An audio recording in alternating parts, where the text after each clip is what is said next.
So, good day everyone. I'm Cadet Galion John Michael. I'm here to demonstrate the BHF communication like distress message, urgency message, safety message. So, let's proceed. Mayday, Mayday, Mayday. This is MB Balino Star. MMSI 2531500079. Call sign Alpha Bravo Tango India. Position 36 degree 42 decimal 2 minutes north. 120 degree 16 decimal 7 minutes west.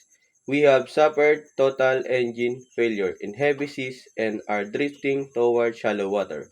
We required immediate assistance. We have 21 person on board. No fire or flooding at this time. Repeat. This is MB Balino Star Mayday. Pan pan pan pan pan pan. All station, all station, all station. This is MB Balino Star. MMSI 2531500079. Call sign Alpha Bravo Tango India. Position 36 degree 42 decimal 2 minutes north.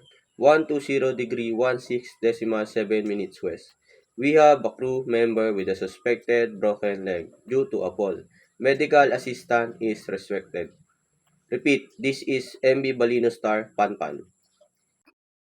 Security, security, security. All ship, all ship, all ship.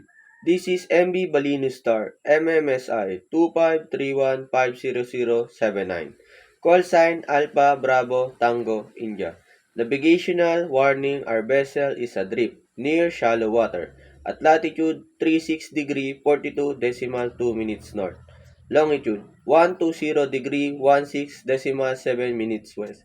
Vessel in vicinity are advised to proceed with caution.